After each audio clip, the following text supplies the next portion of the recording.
सकृन् मनः कृष्ण पदारविन्दयोर् निवेशितं तद्गुणरागियैरिह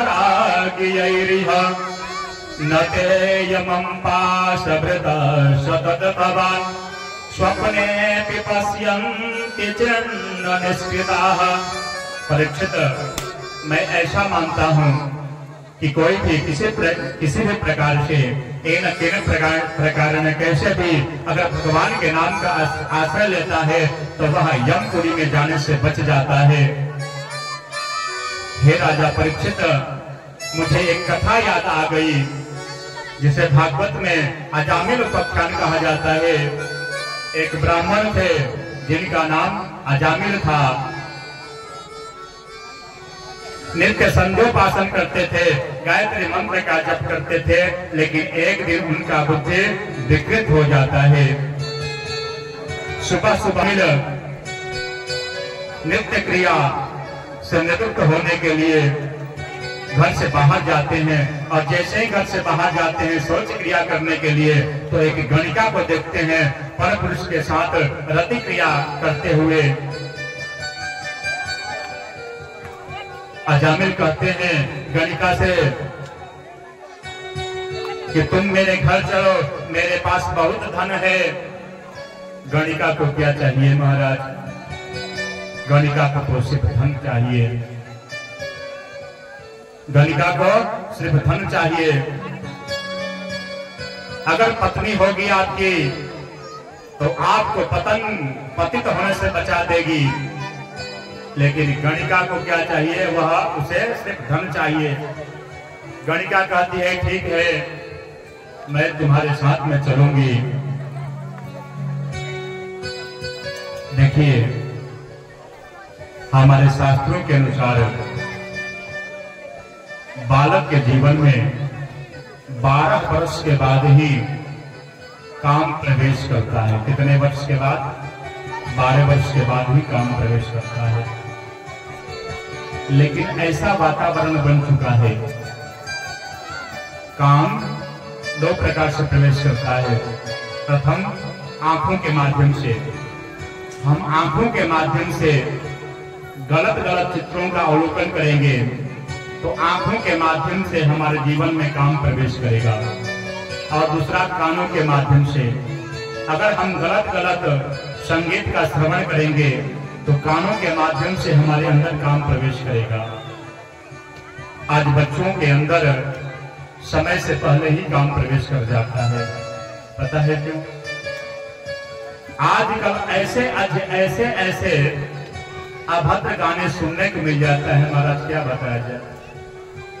और ऐसे जो अभद्र जो गाने वाले जो गायक है ना, उनका व्यू मिलियन में जाता है महाराज, मिलियन बिलियन तक जाता है।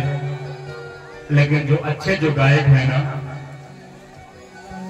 अच्छे जो गायक हैं, पता चलता है कि 1-2 किए गया उतने में सिमट जाता है। और हमारे बड़े बुजुर्गों को भी अच्छा लगता है। विद्या की देवी जो अधिष्ठात्री मां सरस्वती हैं, उनका जब पूजन उत्सव मनाया जाता है तो उसमें भी चकाचक अभद्र अश्लील गाने बजते हैं महाराज। हम लोगों को इस पर ध्यान देना चाहिए। हम चाहें तो अपने आने वाले पीढ़ी को सुधार सकते हैं, लेकिन हम लोगों को खुद ही अच्छा लगता है महाराज। इधर अजामिल गणिका को लेकर के आता है अपने घर में। और जैसे ही गणिका देखती है कि पहले से एक औरत विराजमान है घर में, गणिका कहती है कि या तो तुम इसे रख लो या मुझे रख लो। क्योंकि अजामिल गणिका पे आसक्त थे, इसलिए अपने पहली पत्नी का परित्याग कर देते हैं। अजामिल के अंदर संस्कार तो था ही।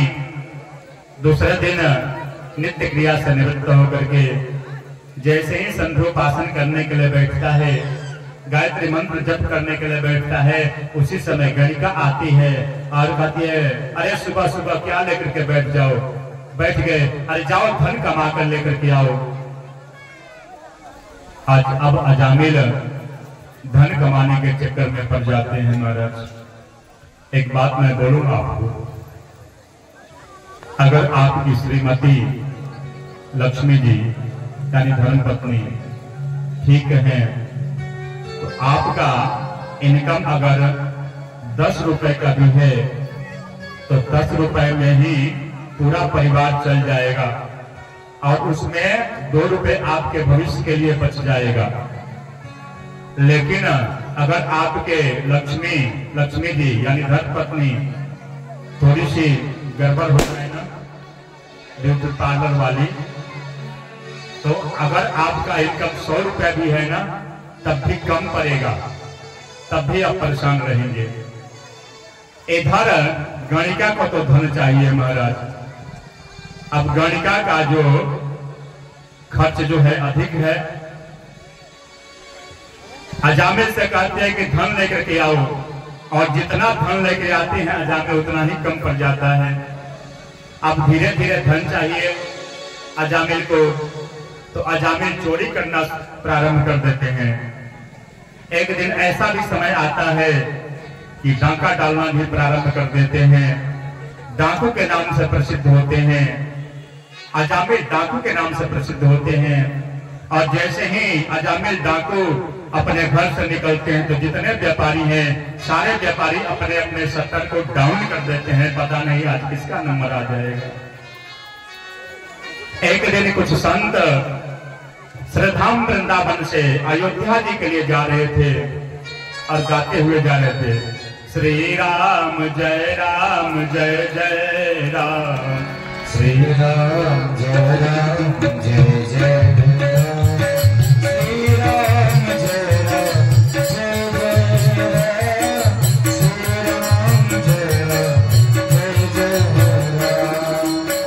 राम जय राम,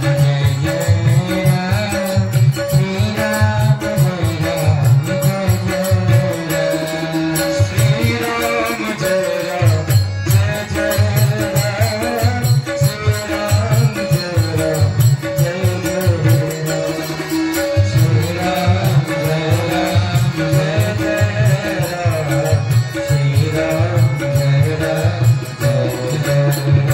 जय के निकले हुए हैं, सायंकालीन हो जाता है। सायंकालीन जब होता है तो संतों के महंत कहते हैं कि अब हम लोगों को किसी वैष्णव परिवार में रुक जाना चाहिए। एक ग्रामवासी से पूछते हैं, क्यों इस ग्राम में कोई वैष्णव परिवार है जिसके यहाँ आज हम लोग रुक सके और उसके हम लोग भोजन प्रसाद बना सके और रात्रि का विश्राम कर सके। वह व्यक्ति, वह ग्रामीण मन चला व्यक्ति था। कहता है कि बड़ा ढोंग पसारते तुम लोग ना, आज ऐसे भक्त का पता बताऊंगा कि याद रखोगे। कहता है कि यहाँ से 5 घर आगे जब आप जाओगे तो एक वृक्ष मिलेगा आपको। ठीक वृक्ष के ठीक सामने एक पंडित जी का घर है। पंडित जी परम वैष्णव हैं, बिल्कुल शुद्ध शाकाहारी हैं। उनके यहाँ ठाकुर जी का पूजन होता है, उनके यहाँ आप लोग विराम कर लीजिए। इतना कहता है और चला जाता है। संत बेचारे सीधे साधे, संत बेचारे पहुंचते हैं अजामिल के दरवाजे पर। अजामिल के दरवाजा को खटखटाते हैं, कहते हैं भक्त अजामिल, भक्त अजामिल, भक्त अजामिल। गणिका आती है और खोलती है दरवाजा को और कहती है कि क्या बात है। संतों के महंत कहते हैं कि हम लोग श्रीधाम वृंदावन से अयोध्या जा रहे हैं, सायंकालीन हो गया है। हम लोग चाह रहे हैं कि आज आपके यहाँ ही विराम हो हम लोगों का और हम लोग आपके यहाँ ही भोजन प्रसाद पावे और ठाकुर जी को भोग लगावे और सुबह हम लोग निकल जाएंगे अयोध्या के लिए। गणिका के आंखों में आंसू आ जाता है। गणिका कहती है कि मेरी माँ कहते थे कि सबसे झूठ बोल देना, लेकिन कभी संतों से झूठ मत बोलना, क्योंकि जो संत होते हैं वह भगवान के स्वरूप होते हैं। सबसे झूठ बोलना, लेकिन संतों से झूठ मत बोलना, क्योंकि संतों से झूठ बोला हुआ इंद्र के वज्र के समान हो जाता है, जिसका काट करना मुश्किल है। मैं आपको अपने घर में रुकने के लिए कैसे कह सकती हूँ? मेरे घर मांस मदिरा का भक्षण होता है, मेरे पति डाकू हैं, शराबी हैं, वेश्यागामी हैं। मैं आपको अपने यहाँ कैसे रहने के लिए कह सकती हूँ? एक संत कहते हैं, महंत जी से लगता है कि हम लोग गलत जगह पे आ गए हैं। संतों के महंत कहते हैं कि हम लोग बिल्कुल ठीक जगह पे आए हुए हैं।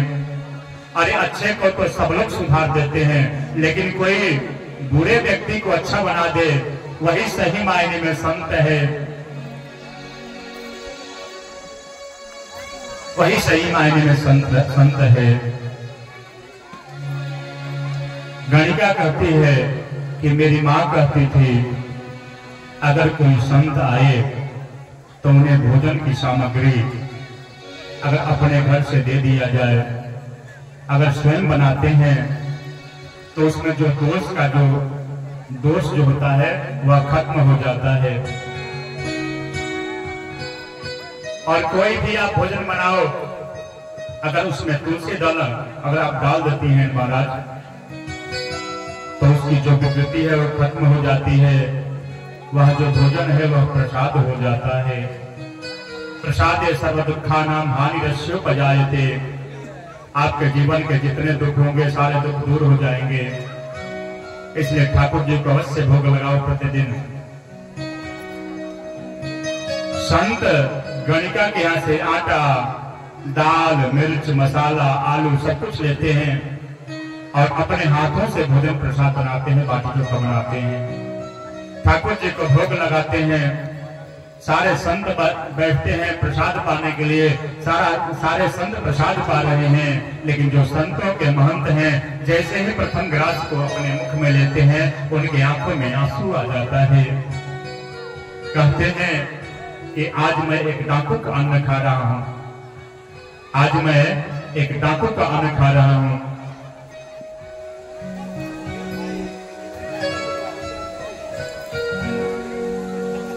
अगर मैं इसका अन्न खा रहा हूं तो इसका कल्याण होना चाहिए, और संत जिसका अन्न खाते हैं उसका कल्याण करते हैं महाराज।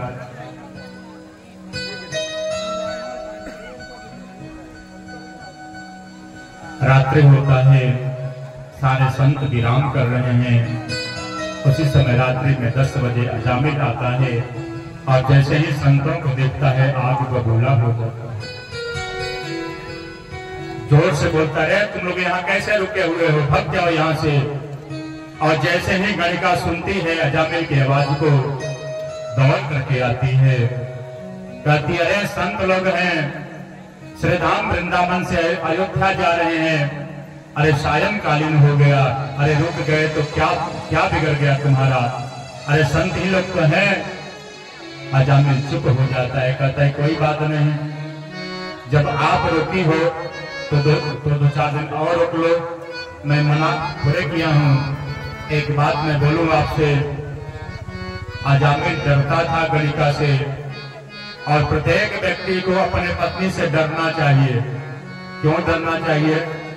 अगर आपकी धर्मपत्नी आपको अच्छा मार्ग बताती है, धर्म के रास्ते पर चलाने का प्रयास करती है, तो आपको डरना चाहिए महाराज। अजामिल कहता है कोई बात नहीं, जब आप रखी हो तो रख लो, 2-4 दिन और रख लो, 2-4 महीना रख लो, मैं कहाँ मना कर रहा हूँ।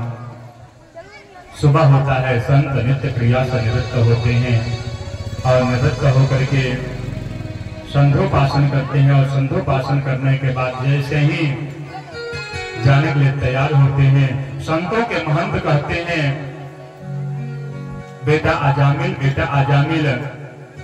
और जैसे ही गणिका सुनती है कि अजामिल को बुला रहे हैं, दौड़ करके संतों के पास में जाती है और कहती है कि क्या बात है। संतों के महंत कहते हैं कि बेटा अजामिल को बुलाओ, मैं उससे थोड़ा मिलना चाहता हूँ, थोड़ी सी बात करना चाहता हूँ। गणिका जाती है, अजामिल को लेकर के आती है और जैसे ही अजामिल सामने आते हैं तो संतों के महंत कहते हैं कि बेटा अजामिल, अगर ब्राह्मण को संत को भोजन कराया जाता है ना तो भोजन दक्षिणा दिया जाता है। हम संत श्रीधाम वृंदावन से अयोध्या जा रहे हैं, आपके यहाँ कल रात्रि में हम लोग भोजन प्रसाद पाए हैं तो तुम्हें दक्षिणा देना होगा। अजामिल कहता है कि अच्छा हुआ कि अभी तक आप लोग सुरक्षित हैं, नहीं तो जितने लोटा सोटा है आपका ना कंबल है सारा गायब हो जाएगा। मुझसे आप लोग दक्षिणा मांग रहे हैं। संतों के महंत कहते हैं बेटा, मैं तुमसे दक्षिणा में रुपया पैसा थोड़े मांग रहा हूं, बेटा एक मेरी बात मान लो। अजामिल कहता है कि ठीक है बताइए। संतों के महंत इशारों ही इशारा में कहते हैं तुम्हारी धर्मपत्नी गर्भ से है। और जैसे ही अजामिल सुनता है कि मेरी गणिका गर्भ से है तो इशारों ही इशारों में पूछता है क्यों, यह जो पाखंडी जो संत हैं यह क्या सही बोल रहे हैं। गणिका इशारा करते बिल्कुल सही बोल रहे हैं। थोड़ी सी विश्वास जगता है अजामिल के अंदर, थोड़ी सी विश्वास जगता है संतों के प्रति। और जैसे ही विश्वास जगता है जब कहता है कोई बात नहीं, रख लेंगे, क्या करना है, क्या बात मानना है। संतों के महंत कहते हैं कि जब तुम्हारे पत्नी के गर्भ से जो पुत्र होगा उसका नाम तुम रख लेना नारायण, नारायण नाम रख लेना। अजामिल कहता है कि रख लेंगे। और संत श्री राम जय जय राम, श्री राम जय जय राम, श्री राम जय जय राम, श्री जय राम।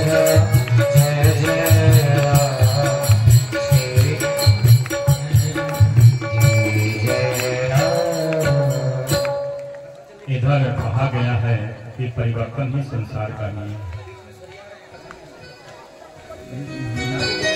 परिवर्तन ही संसार का नियम है। जब अजामिल बुजुर्ग हुए, मरने के कगार पे आए, तो सत्य यही है कि एक दिन सबको जाना है। अजामिल अपने जीवन में पाप कर्म ही किए थे, इसलिए अजामिल को लेने के लिए यमराज के दूत आते हैं। और जैसे ही अजामिल यमराज के दूतों को देखते हैं,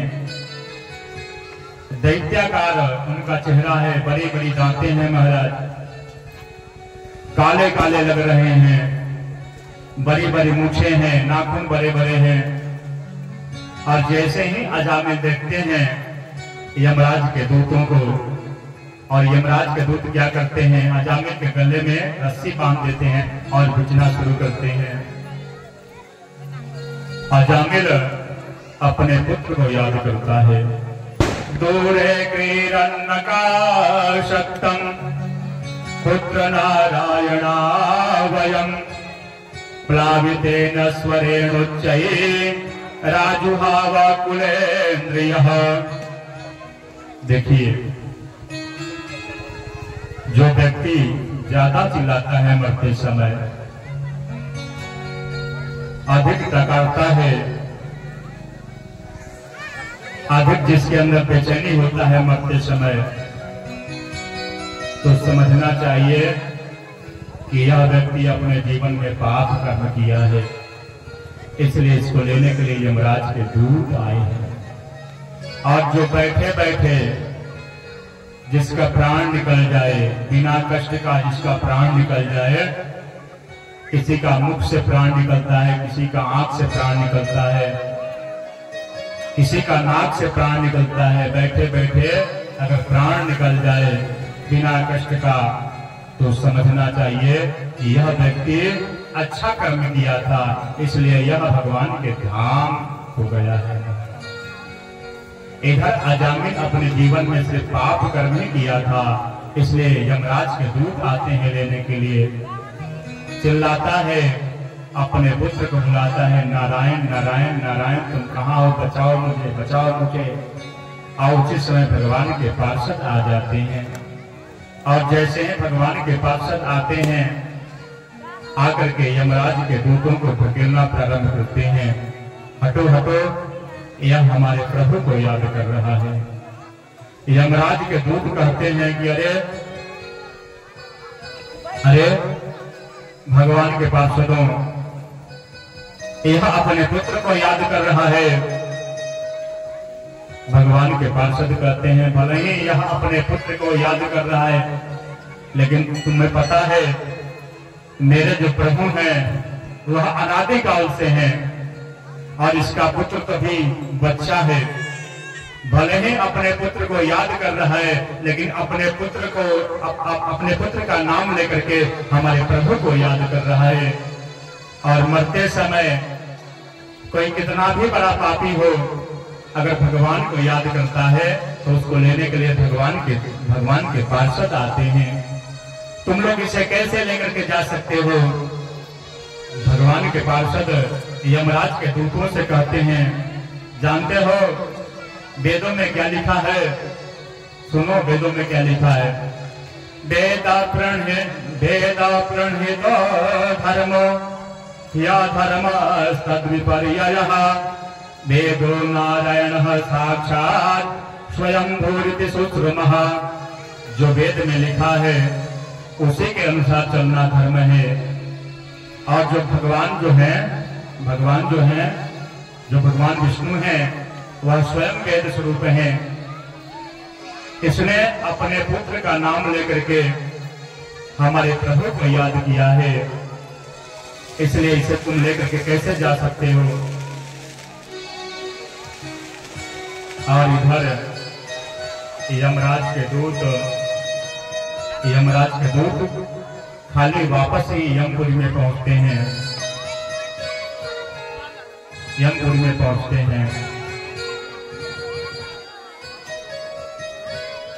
यमराज पूछते हैं कि आप लोग खाली हाथ क्यों आ गए? यमराज के दूत सारा वृतांत कर सुनाते हैं। कहते हैं कि हम लोग लेने गए थे और उसको लेकर के आ रहे थे, उसी समय वो जोर जोर से कहने लगा, नारायण नारायण नारायण, मुझे बचाओ मुझे बचाओ। उसी समय भगवान के पार्षद आ गए। यमराज कहते हैं, चुप हो जाओ चुप हो जाओ चुप हो जाओ चुप हो जाओ, इस नाम को यहाँ मत गाओ। क्यों? इसलिए कि अगर इस नाम को तुम गाओगे तो यहाँ जितने पापी बैठे हैं सब भगवान के धाम को चले जाएंगे। इसलिए इस नाम को यहाँ मत गाओ, मेरे यमपुरी में ताला बंद हो जाएगा। शास्त्र कहता है, गुरुणाम च लघूनाम च गुरुणे च लघूनि च प्रायश्चित्तानि पापानां ज्ञातोक्तानि महर्षिभिः। छोटा से छोटा पाप और बड़ा से बड़ा पाप सिर्फ भगवान के नाम लेने से वह कट जाता है। इसलिए तुम इस नाम को यहाँ मत गाओ। जब मैं एकांत में बैठ करके हाथों में माला लेकर के जपमाली लेकर के जब मैं जप करता था तो तुम लोग पूछते थे कि आप ही सर्वस्व हैं, फिर आप किसके मंत्रों का जप कर रहे हैं? तो आज मैं बता दूं कि यही मेरे प्रभु हैं। इन्हीं के कहने पर हम 12 भागवत इस सृष्टि को चलाते हैं। कौन कौन से हैं? स्वयंभू नारदः शंभु कुमारः कपिलो मनु प्रहलादो जनको भीष्मो बलिर्वैयासकिर्वयम्। स्वयंभू शंभु नारद जी, कपिल जी, सनत कुमार, स्वयंभू मनु महाराज, प्रहलाद जी, जनक जी, विश्व पितामह, बलि महाराज, सुखदेव जी, धर्मराज, यही 12 भागवत हैं जो परमात्मा को सृष्टि चलाने में सहयोग करते हैं। यमराज के दूत कहते हैं कि अगर सब लोग अपने पुत्र का नाम राम और कृष्ण रख दें तो हम किसको लेकर के आए? यमराज कहते हैं जिह्वान भक्ति भगवत दुरनामधेयम् चेतश्च स्मरति तच्चरणारविन्दम् कृष्णाय नो नमति यच्छिरये कदापि तानानयध्वामसतो कृतवेष्णुकृत्यान्। जो अपने मुख से कभी भी राम का नाम लेने से वंचित रह गया हो, जो मंदिर में जाने से वंचित रह गया हो, जो यज्ञ आदि में जाने से वंचित रह गया हो, जो कथा सुनने से वंचित रह गया हो, उसे लेकर के आना। और जो कथा सुनता हो, जो यज्ञ आदि में परिक्रमा करता है, उसे लेकर के मत आना। देखिए, भगवान का नाम लेता है उसको लेकर के मत आना, जो भागवत सुनता है उसको लेकर के मत आना। यह जो वार्तालाप हो रहा था वह अजामिल को साफ साफ सुनाई दे रहा था। अजामिल को साफ साफ सुनाई दे रहा था। अजामिल को सत्य का बोध हो गया कि आज मैं अपने पुत्र का नाम लिया तो यमकुंड में जाने से बच गया। अगर मैं सही से मन से अगर भगवान का नाम लूंगा तब तो मेरा कल्याण हो जाएगा, मैं भगवान के गोद का अधिकारी हो जाऊंगा। और अजामिल क्या करता है कि उसी समय अपने जीवन के सारे बुरे कर्म का परित्याग कर देता है और भगवान का स्मरण करना शुरू कर देता है, वन में चला जाता है और भगवान के गोद का अधिकारी हो जाता है। बोले जय जय श्री राधे श्याम।